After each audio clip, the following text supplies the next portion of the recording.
All right, so today we have Phillip Carter. He is a product manager at Salesforce, focused on flow and agent force. But for the purposes of today's podcast, we will talk about what he did previously or the areas that he focused on previously, which is observability.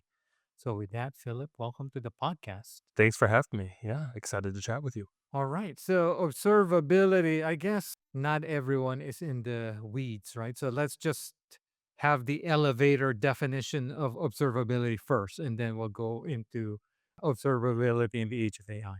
Yeah. So, I mean, observability, if you Google what is observability, you're going to get like 10 million different answers. At a very, and it's because it's kind of an industry buzzword, and there's a lot of tools that are operating in a similar space, and they're all saying, well, we're observability for whatever the use case is. Observability for AI, observability for systems, data observability. There's network observability. There's a handful. At a high level, all it is I like to think of it in two pieces. The first is that this is an acknowledgement that you have a system of some kind, whether it's a web app or a data engineering task or AI agents that are running amok doing things. You have an acknowledgement that you do not necessarily have the capability to pull that system down onto your local machine and inspect step by step exactly what is happening at a given moment in time. You may be able to do that with parts of your system depending on how they're set up and depending on what debugger tools you have, but the entirety of the system, when something gets large and complex enough, it's pretty much impossible for you to keep in your own head and to build the entirety of it all. Like the product that I worked on at Honeycomb, which is itself an observability tool, is actually this very sophisticated data querying engine that is tied to a lot of AWS services in a way that it makes it quite literally impossible to debug on my laptop. Now, I happen to know enough about the system that I can intuit based off of what I know it does and what I think I saw something hacked. I could probably take a guess at what might be occurring. But observability is saying, well, crap. I can't step through explicitly, step by step, what happened and why. So what do I do? Well, I can have data, which we call telemetry, that is captured at various points of this system that I can then analyze and aggregate. And I can aggregate trillions of data points and sort of piece together, okay, well, this user was going through this part of the system in this way under these conditions. This condition might be that it was in this data center versus this other data center, or there was a user's browser agent had this string compared to this other user's browser agent string. There's sort of like an infinite number of possibilities here. And I can sort of pull from all these different dimensions and decide, well, I'm going to hold this constant now. Let's look at how the values differ when I hold one thing constant. Well, let's hold another thing constant. Look at how values differ and see how they change over time and look at transactions of how things flow through systems. And that gives me an overall picture of what is actually happening out in the real world. That I think is sort of the crux of observability is saying I am debugging, but not through stepping through on my local machine for like a specific action of like I click a button and then I can see that it manifests in this database call somewhere over here, but there's potentially millions of users doing untold number of things or millions of interactions of some kind in this complicated system that I have. And somewhere along the line, some things go wrong somewhere else in the system. And I need to try to understand what paths lead to that and what commonalities exist in those paths that paint a picture of why something is wrong and what I should do about it. This is like my very high level thing of observability. It's kind of mouthy, but I think it's important to understand it from that framing because it's many operations, it's many tasks, it's almost sort of like a workflow as well, and it's also a set of tools. Based on your description, and I've kind of felt this way for a while, which is basically observability people to me are kind of like security people right now, in the sense that you've got AI, right? So there's two aspects, right? So there's the observability problems introduced by AI, and then the use of AI to help observability. So security people have the same thing, right? So they're trying to secure AI, but they're trying to use AI to help them as security analysts and security professionals. So let's tackle each aspect separately. So, observability for AI. Obviously, before all of this generative AI buzz, we had machine learning. People were running recommendation systems and personalization and fraud detection. So, observability people had a handle on how to do observability for traditional machine learning. So, what specific challenges did generative AI introduce in your mind? So what I would say is that in some respects, the problems have always been there, but they've been constrained to big tech. So these one thing that I was saying this in 2023 when I first got access to this tech, because I still believe it to this day, which is that large language models is really the first time that we got truly world class like machine learning support, literally the best of breed machine learning models that exist on the planet are available behind an API call for literally anybody to use. It's and in most cases, it's even free to call this API. It's wild. And prior to that, like it's not like this tech never existed up until that point. It's just it was in the hands of Google and Facebook and Netflix and so on. And like they helped develop a lot of this stuff. So or they had earlier versions that weren't as good as what is now publicly accessible. But they've been having to solve problems related to what everybody else is having to solve now, which is that they're building these systems like recommendation systems that are super sophisticated that take in tons of signals of data from people and they compose all these different models and sometimes they actually do even take pieces of language models or a component that you would normally see in a language model today and it's a part of the system. An example that I'll give actually with Google is for a very long time they have had these natural language answers for search queries before the AI overview stuff that launched, where you could ask a question and it would actually like give you an answer. And that stuff would be sourced from web documents where they sort of pre-read the web document and they'd say, "Well, this is the answer." And oftentimes they have this little box at the bottom for like follow-up questions where these questions are semantically like similar to what you asked, and they might be a helpful follow-up question that you can click through and sort of see an answer to. They developed this technology before Gemini was ever, broadly available for people. It's kind of the same tech under the covers. It's not exactly the same, but it's kind of the same. And so they had to apply observability principles to make this stuff work at large, which is okay, users are entering in search queries and we are doing some natural language interpretation and understanding and sourcing of data and trying to extract data out and summarize it and boil things down into an answer. And we want to also, based off of the sources of data that we got and the question that was there and the answer that we got, try to come up with a set of new questions that somebody might be interested in exploring because maybe it's a topic that, we piqued their curiosity in. Well, how do we know that A, we're answering the question effectively, B, we're pulling from the right sources, and C, that we're generating questions that seem relevant. And there's all kinds of ways that you can grade this based off of like user engagement clicks and things like that. But at some level, there's also this objective understanding where you have a lab environment where you measure with evaluations. Given these input signals, we produce these outputs. And these outputs are some degree of good or bad, depending on the job that we're trying to accomplish. Well, we take that same way that we measure in our lab environment and we measure it at large in production and we capture data that it's way more data than we have in our lab environment, of course, because this is, at the scale of like a billion people on the planet for Google. And so you sample that down and you reduce it down and you sort of understand patterns where you say, oh, well, the state of the system that we have right now, we're expecting say 95% good. It's an oversimplification, but we're expecting about 5% of these search queries to maybe not be so awesome, but we're able to live with that.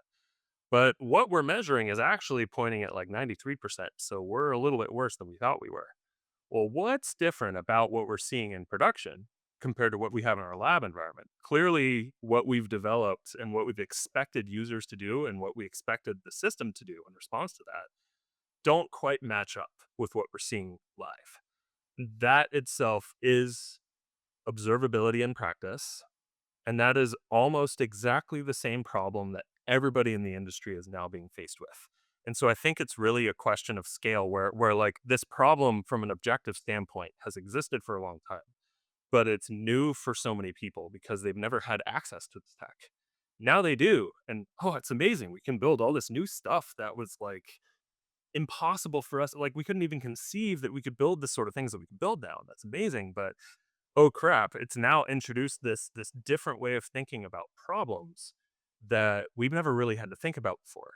And that has some cascading effects. Like maybe the way that our engineering teams build features has to change in a fundamental way that we're not used to. Maybe we don't know what evals are. We don't even know how to bootstrap evaluations. We don't know what a lab environment should look like. Maybe our observability tools or what we're using for observability today are not measuring the things that we actually should be measuring. A lot of people view observability as sort of like a system monitoring kind of view of the world, where they say, okay, well, we're deployed on Kubernetes, so we have these Kubernetes clusters, so we can get these kubelet stats and we can get metrics over here. And Kubernetes has a logging pipeline, and some logs go through that. And we can get a cluster health view and look into the cluster to see what's unhealthy, and then look at the logs from that pod or something like that. That is just a fundamentally different way of approaching production problems compared to I have this part of my application that receives signals from other parts of the app. Could be retrieval augmented generation, it could be any kind of other context engineering that we do. And I have a language model that I'm calling via API that's somewhere. It could be Anthropic, could be OpenAI, it could be anything. And I'm producing an output. That could be a single shot task.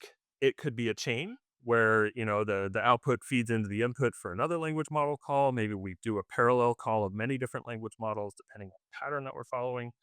Or I could actually have a full on agent that's running in production that is basically just an LLM in a loop, and it continually, receives new signals and makes an output. And based on what the output is, there's some exit criteria that we have for what the loop finishes. Um, but at the end of the day, there are signals that I need to capture that are like inside of my app because I'm gathering that stuff. And there's outputs that are being produced. And I need a way to systematically, from a production standpoint, objectively judge if these outputs are doing the job that they should be doing with respect to the inputs that they received. Because that allows me to then disambiguate with, okay, well, is the language model not good enough? Is our system prompt not good enough? Are we not passing in the right signals? Are we passing in too many signals or too few? There's all these different hypotheses that you can form when you start to notice that things are not quite going right. And I say that this is a problem because this is a problem for teams not knowing how to work in this way yet initially. And they can learn, but it's a whole new skill set that you have to do team wide. It's also a problem for observability tools because, like I said, a lot of these observability tools are very optimized for I have my Kubernetes cluster, I see cluster wide health, I narrow into a pod, and I look at logs. That's kind of the basis of what most of these tools do. These tools are not designed for, I'm stacking inputs from signals from different parts of the system and outputs, and I'm modeling this stuff with the probably trace data of some kind, but I'm not like necessarily looking at each individual trace all the time. I'm kind of looking at like some more aggregate data that is usually high cardinality of some kind.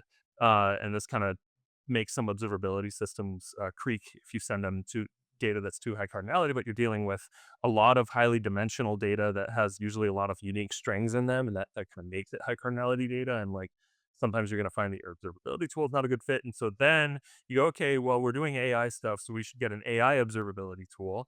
And they're a little bit more fit for purpose for this workflow, but then they tend to not integrate very well with the rest of your systems. And so now you have to juggle multiple tools to try to understand what's actually happening with your system.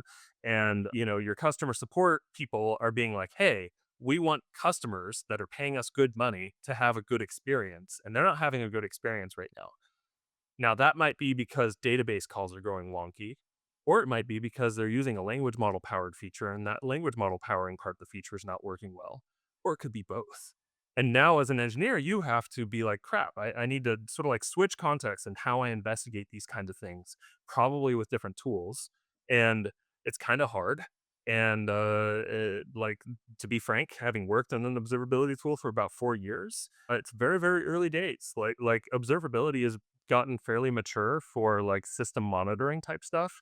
It is extremely immature for AI observability use cases.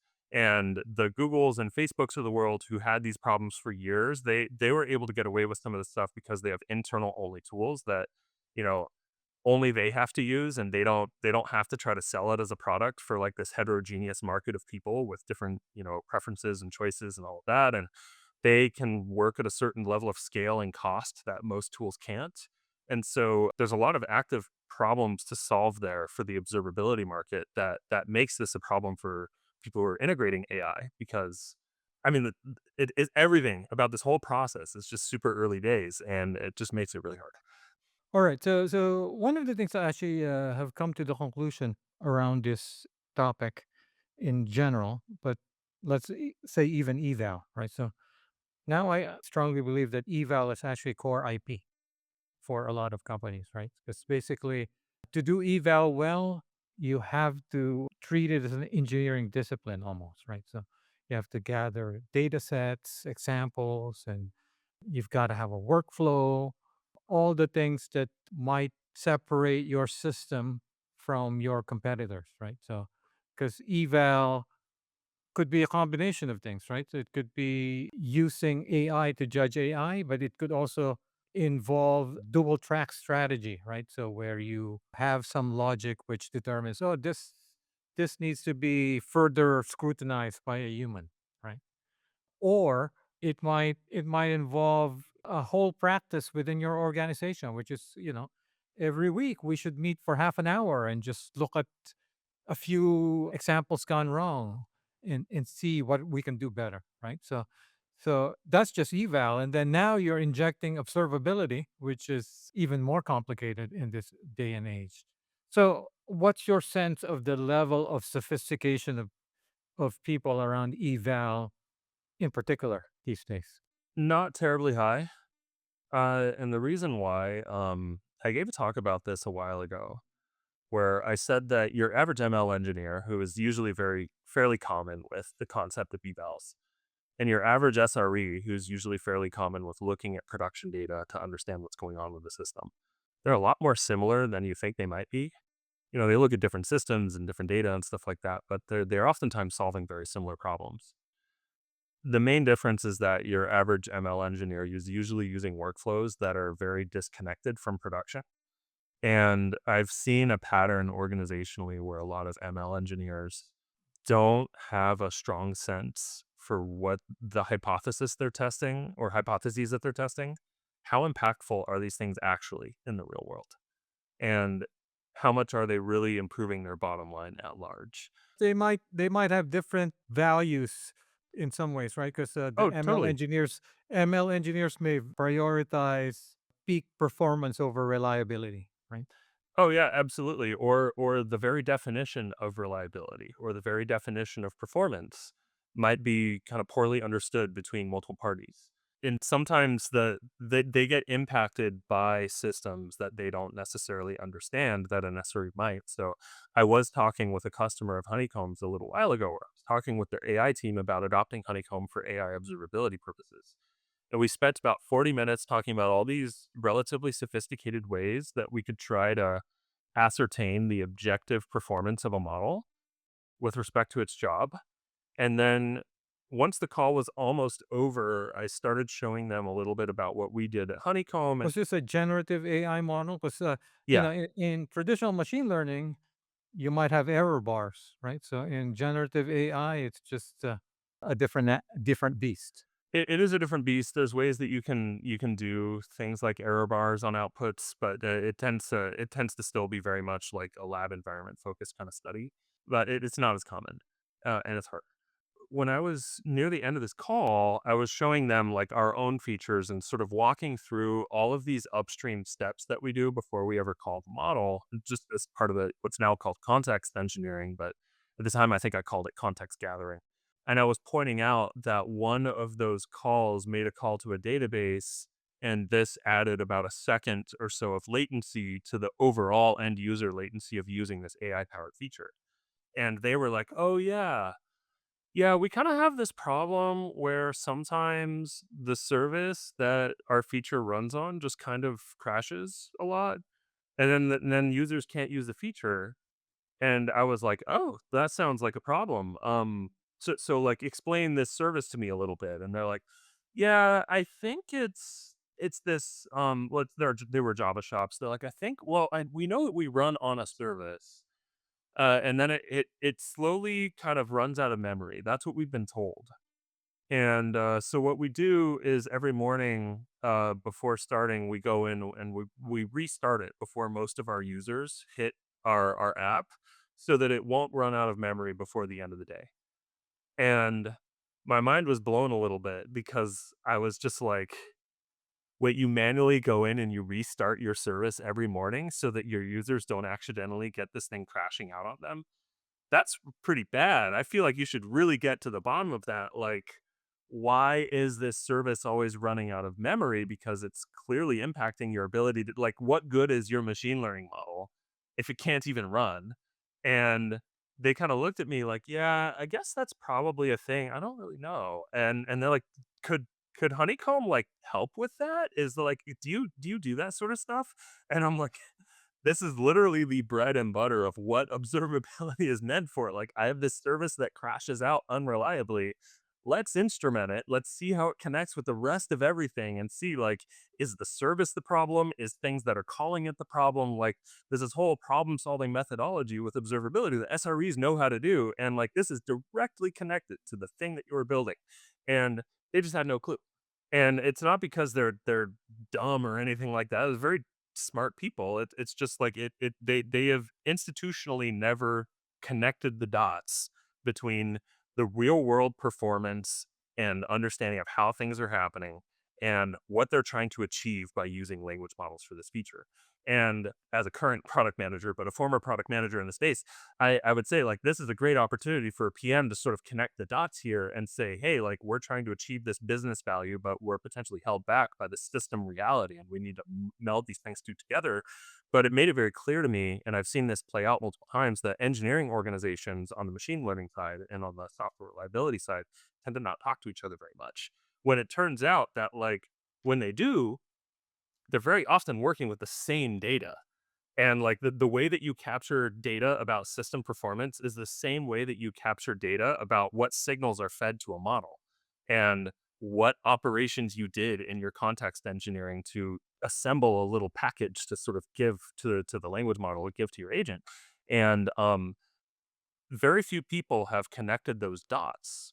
And that's where I think one of the biggest opportunities lie, because there's such a richness in connecting production analytics and production behavior with model behavior at large. And you can imagine you can almost sort of like take a snapshot of your production data. And in this case, in Honeycomb's case at least, you can quite literally download it as a CSV file.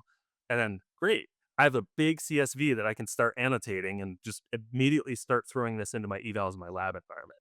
And there are some organizations that do this kind of stuff, but they're very few and far between. And that's what I think, like, from a people system standpoint, this is a big issue for our industry to overcome, because it makes it much more, if you don't do this, it makes it much more difficult and much more time consuming to rein in this behavior in reality when you've actually deployed your models and you understand what's actually going on with your users. By the way, there's a whole family of new metrics that this generative AI models introduce that infrastructure teams will need to monitor moving forward. And I'll just rattle off a few of them, and then we'll go on to the next topic. Things like time to first token, right? So inter token latency, tokens per second. All these things are kind of new to this world of foundation models. Now, there's also the buzzword of the year, which happens to be the new hat you're wearing, which is agents, right? So agents obviously introduce a whole new set of challenges, right?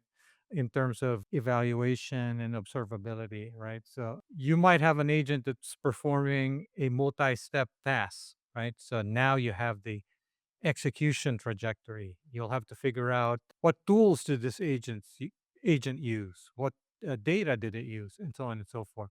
So a whole new set of challenges there, which I'm sure now that you're working on agents, you can kind of remind your new colleagues about the wonders of observability. Yeah, and I think it introduces another flavor of this problem. So, like, everything that I've been talking about is valid pretty much on just sort of like a call by call basis. So, I'm making a single call to a language model. Let's ignore if it's a part of an agent or not. A single call. Is that call producing an output that I like?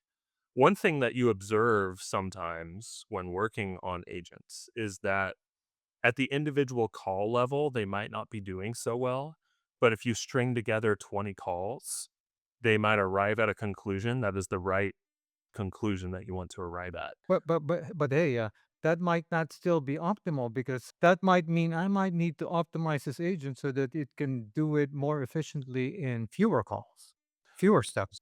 That is true, yeah, but it's a very fun way of dealing with this problem where so, like, for example, when we built the Honeycomb MCP server, we said, "Great, we can bring Honeycomb into your IDE now, and you can have your coding agent go and figure out, hey, based off of what I'm looking at the code right now, what's going on in production?" And then it reads some stuff coming from production and says, "Oh, it seems like something wrong is happening here. Let's go look at your code. And oh, we think this function might be responsible for this weird behavior that we're observing. And we recommend maybe changing it in a particular way." And one of the sub problems that we dealt with was that Claude, as good of an agent as it can be, was not very good at querying Honeycomb. It could create a valid Honeycomb query. That was not the problem. The problem was it a useful Honeycomb query? However, if we let it spin for 20 turns, it eventually arrives at a query where, like, each individual query was not that good, but all 20 of them combined paints enough of a picture to give you a decent enough sense of what's going on that it's actually useful. That's Claude Code in a nutshell. It will brute Yeah. force. If you are willing to burn compute and tokens, it can brute force. And so that, when I put on my product manager hat, that forces a very interesting question of how valuable is it to us as an organization to try to optimize the number of calls here? Because if it doesn't cost a tremendous amount of money, or it costs money clearly, but it's enough. And if it's faster than a human trying to figure out how to do this themselves, especially if they're not an observability expert and they don't know how to use Honeycomb's UI, yeah, it's not great that it took 20 queries to arrive at a conclusion that's generally correct, but it did it in about a minute and a half, and that's pretty solid. And so, like, that is now a challenge from an evaluation standpoint of like, okay, well, I just said it did it in a minute and a half, and that was pretty solid. How do I boil that down to a number, an objective number that I can say, yeah, that's pretty solid. I'm okay with that. I mean, I left before I really cracked that nut, but I didn't really have a an amazing way of measuring that yet and knowing how I would change that measurement over time because clearly eventually I want to reduce the number of calls. But total number of calls is also not necessarily like you want to cross reference of total number of calls and overall output, but you also want to understand the intermediate outputs and how they lead to that overall output. And that's where you start to get into, this agent loop. It's constantly building up context in that loop. And how do I know that I'm building context in a way that is helpful for my goals? And that's something that is A, it's very hard to control, and B, it's just very hard to systematically analyze and sort of have some amount of confidence that you are indeed doing this correctly. And that's where I think like a lot of the AI labs know how to do this stuff, but I think very few organizations outside of there know how to effectively observe and evaluate this stuff. The fact that you're even paying attention and logging these things and saving them somehow gives you the opportunity down the road of maybe training the agent to do better the next time, right? So let's do the other side, right? So which is basically AI for observability. So like I said, in the security world, they have these analysts that do investigations, and these analysts are now starting to gain access to AI tools that will allow them to do their investigations more quickly, more efficiently, and against larger data sets. So, is something similar happening in the SRE world? So, using AI to help these SRE people. Absolutely. I think there's a couple of different categories involved here. So the first is that There are expert SREs out there who are way better at analyzing things than these agents are. Just like programmers, right? So there's these 100x programmers, right? So Yeah, and they're usually a lot better. They don't need the AI to do their job for them by any stretch of the imagination. However, sometimes they are tasked with problems that are just not that hard. They might be time consuming, but they're not difficult. And a lot of these folks are like, yeah, I usually, as I'm starting to investigate something, I usually have a sense for if something really needs my attention or if this is like, ah, crap. I'm the only one who technically knows how to do this. It's not hard. It's just going to take me time.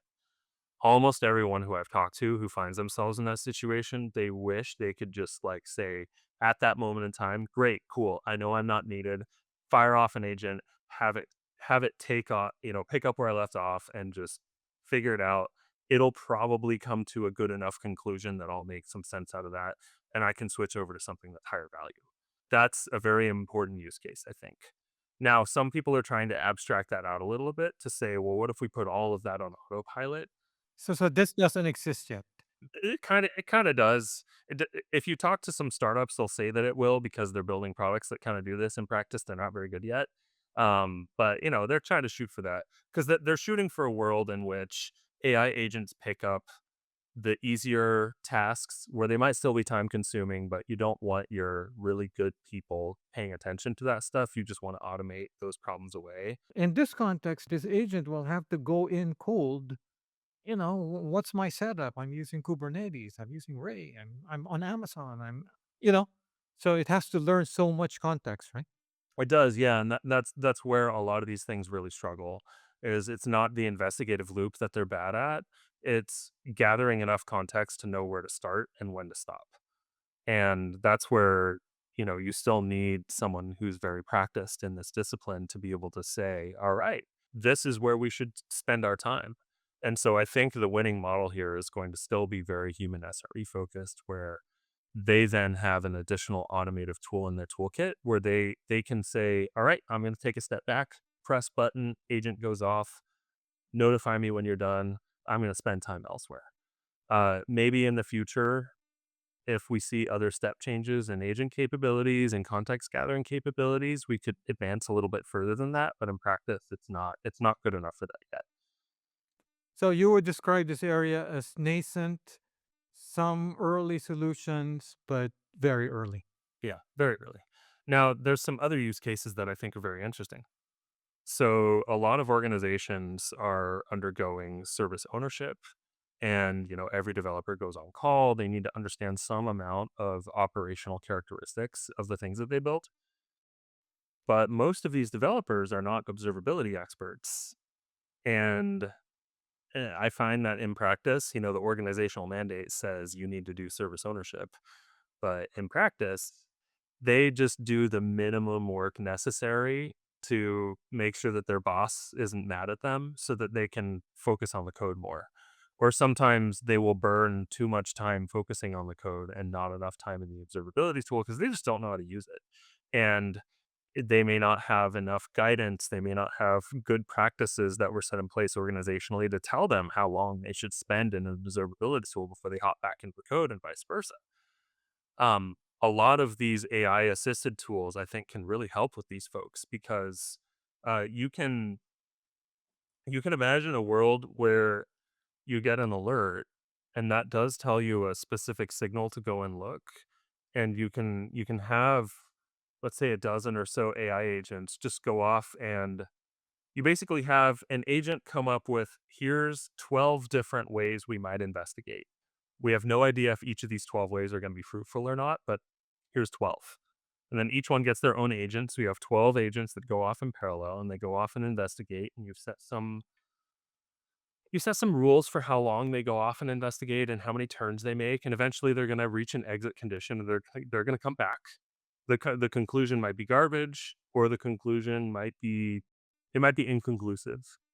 It might be that something is going on here and it seems interesting. And you can sort of imagine a process that would sort of stack rank these things and say, well, we investigated these 12 different things. We came back with these 5 areas that we think require a little bit more investigation. One of them is like, we're fairly confident that there's something going on in your code here that you could just fix and test. The other four, let's investigate a little deeper. But like your call now as a developer, do you want to spend time on code fixing a particular problem, or do you want to investigate a little bit more? Well, I want the agent to suggest the fix even. Right, right, yeah. A coding agent could potentially do that. So Philip, in closing, as far as these tools, right? So the AI tools to help SREs, is it a something missing from the foundation models? What's preventing these tools from getting better? There's many things, but I think the foundation models have work to do. So investigations are really context gathering operations. And yes, we have large context windows now with language models. 2 million tokens input to Claude. Cool. That's nothing for log files. Yeah, I can eat that up real quick with just a couple logs. But also B, 2 million tokens, it's actually not very coherent when I give it 2 million tokens to work with. There's some breakdown point for each of these models where it will technically accept more tokens as input for context, but it's just going to lose the plot.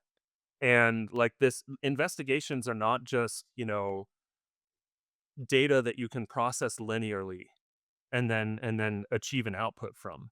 That you often have these circuitous pathways of like why something is happening, and there's these branching points where this, depending on what you're looking at, this is very important, but depending on what else you're looking at, this other thing is very important. And you can find a way to serialize that as like a narrative of some kind in text, but I found like it ends up being very large and very long flowing, and it's very hard for a model to receive all of that information and sort of like, I guess, sort of like get understand the plot and understand where to pull data from under which circumstances. And we've seen this break down in practice all the time at Honeycomb when we were building agentic investigative agents. And so we would have to put caps on the number of turns an investigation could take. Otherwise, the model would just get into, we called it a doom loop, where it was just spinning off into nowhere. And that is a fundamental limitation of these language models. They are not coherent enough with large context, and I think that is a large unsolved problem right now. And with that, listeners, if you are itching to start something, it sounds like this is a promising area to kick ideas with your hacker friends and see if you can come up with AI tools for observability and SREs. And with that, thank you, Philip. Thank you.